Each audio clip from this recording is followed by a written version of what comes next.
नमस्कार, मैं सत्येंद्र गिरी। आखिरी चरण के मतदान समाप्त हो चुके हैं और आज हम लोग निकले हैं ग्राउंड पे जनता का ओपिनियन जानने के लिए कि जनता क्या सोच रही है, केंद्र में किसकी सरकार ला रही है।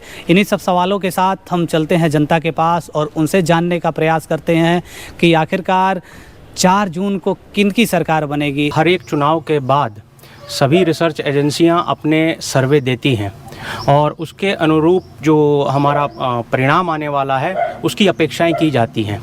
लेकिन दुर्भाग्य की बात यह है कि कोई भी पॉलिटिकल पार्टी किसी भी सर्वे को मानने को तैयार नहीं होती।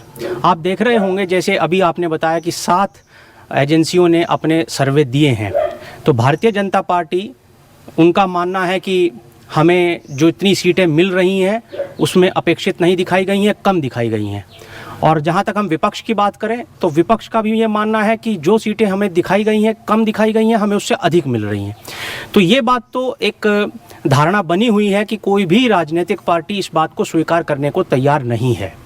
लेकिन जहाँ तक प्रश्न इस बात का है कि क्या इतनी सीटें उनको मिल रही हैं, तो ये बात ठीक है कि अपनी अपनी पार्टी के कार्यकर्ताओं का मनोबल बढ़ाने के लिए इस बात पर हमेशा से जोर दिया जाता है कि पार्टी के लोगों का मतगणना स्थल पर मनोबल बना रहे और वो अंत तक वहाँ पर खड़े रहें। जैसे कि मैंने अभी एग्जिट पोल को देखा, उसमें सारी लगभग 10 चैनल जो हैं वो राष्ट्रीय चैनल सारे के सारे एग्जिट पोल में दिखा रहे हैं कि एनडीए की सरकार बनने वाली है। लगभग 350 से लेकर 400 प्लस सीट आने वाली है।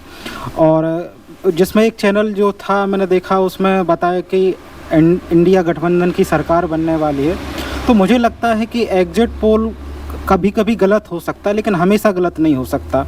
तो मेरा मानना है कि जो एग्जिट पोल दिखाया जा रहा है उसमें सीटें कम जरूर हो सकती हैं। सत्येंद्र जी, कम से कम जितना आंकड़ा मैंने देखा है, जितने एग्जिट पोल्स मैंने देखे हैं, तो उसमें बीजेपी को पूर्ण बहुमत से या एनडीए सरकार गवर्नमेंट को या एनडीए जो है उसको पूर्ण बहुमत से जीतते हुए दिखाया जा रहा है।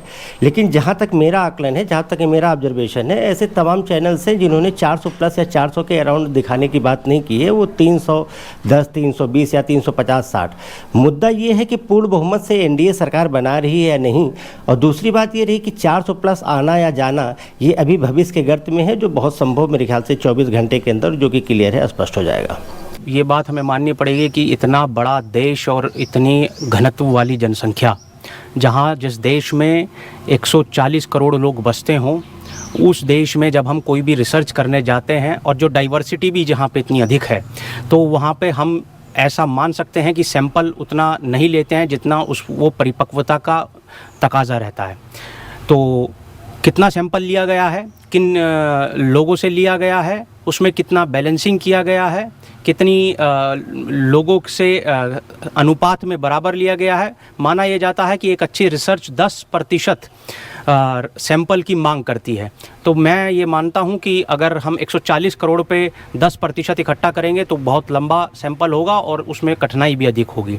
लेकिन करीब करीब जहाँ तक बात यह है कि हम पहुँच जाएं उस लक्ष्य तक जितना हमने पहले से फोरकास्ट किया है।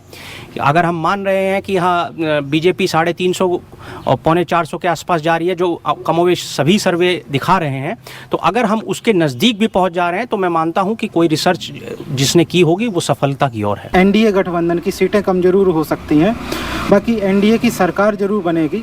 दिशा सही हो है एग्जिट पोल की, बशर्ते आंकड़े गलत हो सकते हैं। और जिस तरीके से एनडीए ने काम करा है, और मुझे लगता है कि देश को विकास को लेकर, तो उसमें फ़ायदा एनडीए को होगा। एनडीए ने मतलब या सत्तारूढ़ पार्टी बीजेपी ने पूरे देश में कौन कौन से ऐसे मुद्दे लेकर के आई वो जिससे कि इस बार भी सत्ता पे काबिज होने में सफल रही? जैसे कुछ मुद्दे आप बताएं। जैसे सबसे बड़ा तो मुद्दा था कि राम मंदिर बना दिया, जिन्होंने वादा करा था और पूरा भी करा। 370 हटा दिया कश्मीर को लेकर। इसके अलावा हमारे देश अंतर्राष्ट्रीय स्तर पर एक अच्छा नाम कमा रहा है, एक इंटरनेशनल लेवल का लीडर हमें मिला है, जो इंडिया गठबंधन के पास हमें देखने को नहीं मिला। तो ये हमारा देश चाहता है कि देश की पब्लिक चाहती है कि भारत का नाम एक इंटरनेशनल मंच पर हो, इसलिए उसका फ़ायदा उनको मिल रहा है। देखिए सत्येंद्र जी, मैं बहुत स्पष्ट तरीके से कहूँ तो चुनावी मुद्दे भारत में, अगर आप 51 का चुनाव देखिए, 1951 का, था। और आज का चुनाव देखिए, जो भी जनरल इलेक्शन हुआ 2024 का, चुनावी मुद्दे हमेशा एक ही रहे, चुनावी मुद्दे कभी नहीं बदले। फिर चाहे वो बेरोजगारी रही हो, फिर चाहे वो आम आदमी के ऊपर मार रही हो, फिर चाहे वो क्या कहते हैं आप समझिए कि संसाधनों की कमी रही हो, जिसको हम बेसिक इंफ्रास्ट्रक्चर कहते हैं, तो चुनावी मुद्दे कभी नहीं बदले। प्रगति होती रही, हर दशक दर दशक प्रगति होती रही। लेकिन इस चुनाव के लेके या पिछले अगर एक दशक के चुनाव को लेके मैं देखूं तो भाजपा सरकार ने काम किया है, इसको कहने में भी मुझे कोई संशय नहीं है, उस पर हम बाद में बात कर लेंगे। लेकिन जो अभी एक तरफा बीजेपी की जीत है, उसके पीछे का सबसे बड़ा कारण जो मुझे दिखता है वो ये है कि विपक्ष जो है पूर्णतः एक तरीके से आप समझिए कि शुरू से ही हारी हुई लड़ाई लड़ रहा है, क्योंकि विपक्ष के पास मुद्दे नहीं हैं। और आप देखिए, जब एक जनप्रतिनिधि के रूप में जब भारत के प्रतिनिधित्व को लेके आम जनता जो है, जो कि आप समझिए कि लोकतंत्र में जनता ही सर्वोच्च शिखर पे है, जब वो मोदी की तुलना में बाकी पार्टियों के मेंबरान जो भी हैं उनको चुनती है या उनके बारे में विचार करती है, तो निश्चित रूप से मोदी ऊपर के सामने आते हैं। और इस तरीके से आप समझिए तो पिछले एक दशक का चुनाव मेरे ख्याल से विपक्ष के द्वारा वॉक ओवर किया गया चुनाव है। ऐसा कई बार होता है कि, और मुझे याद है 2014 में सभी एजेंसी ये दिखा रही थी कि भारतीय जनता पार्टी अपने बल पे पूर्ण बहुमत नहीं पा रही है। हालांकि एनडीए ज़रूर पा रहा था। एक अकेला चाणक्य सर्वे था जिसने ये कहा था कि नहीं, बीजेपी अपने बल पे बहुमत पाएगी।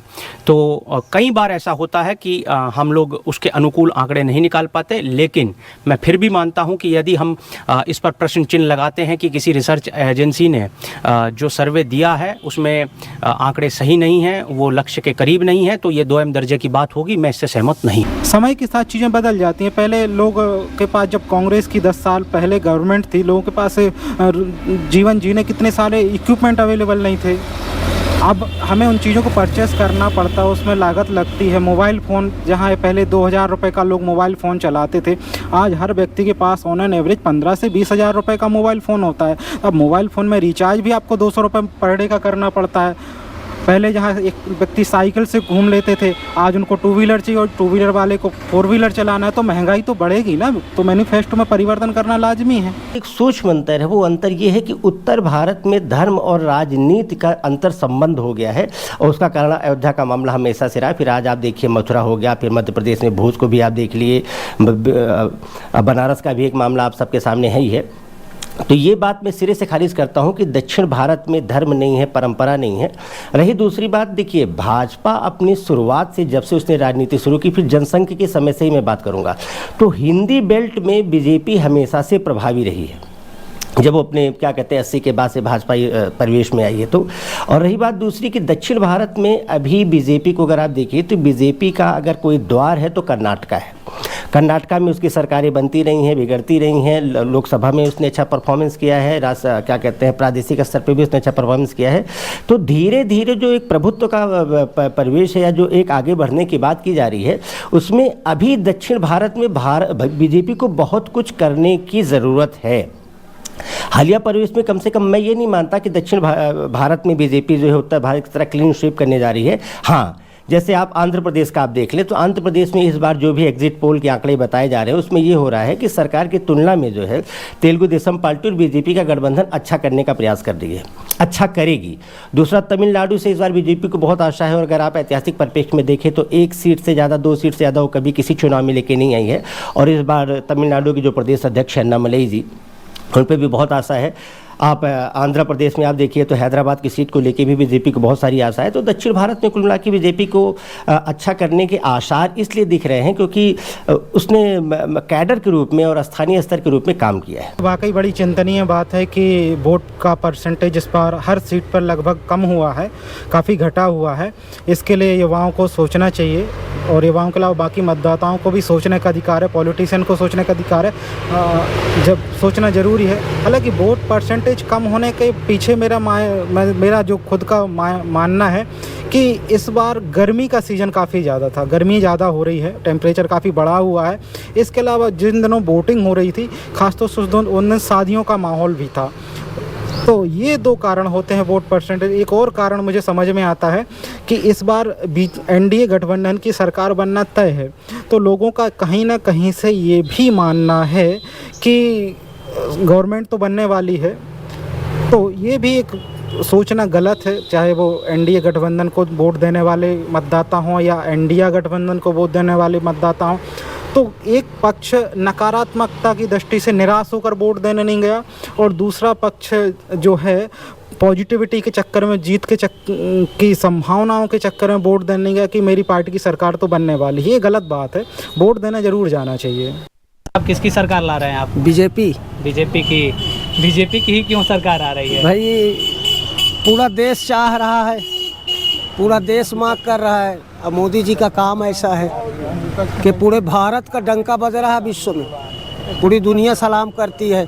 आपकी नज़र में मोदी जी ने कौन कौन से अच्छे काम किए हैं? बहुत सुंदर काम किए, इतना काम किया कि अब क्या बताएं।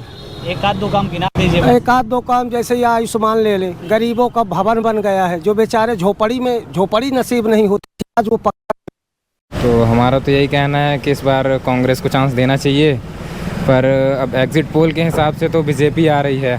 तो अब देखिए क्या होता है, अब कल तो मतदान का रिजल्ट आएगा ही, जो भी होगा तो देखा जाएगा। रीवा में क्या मामला है?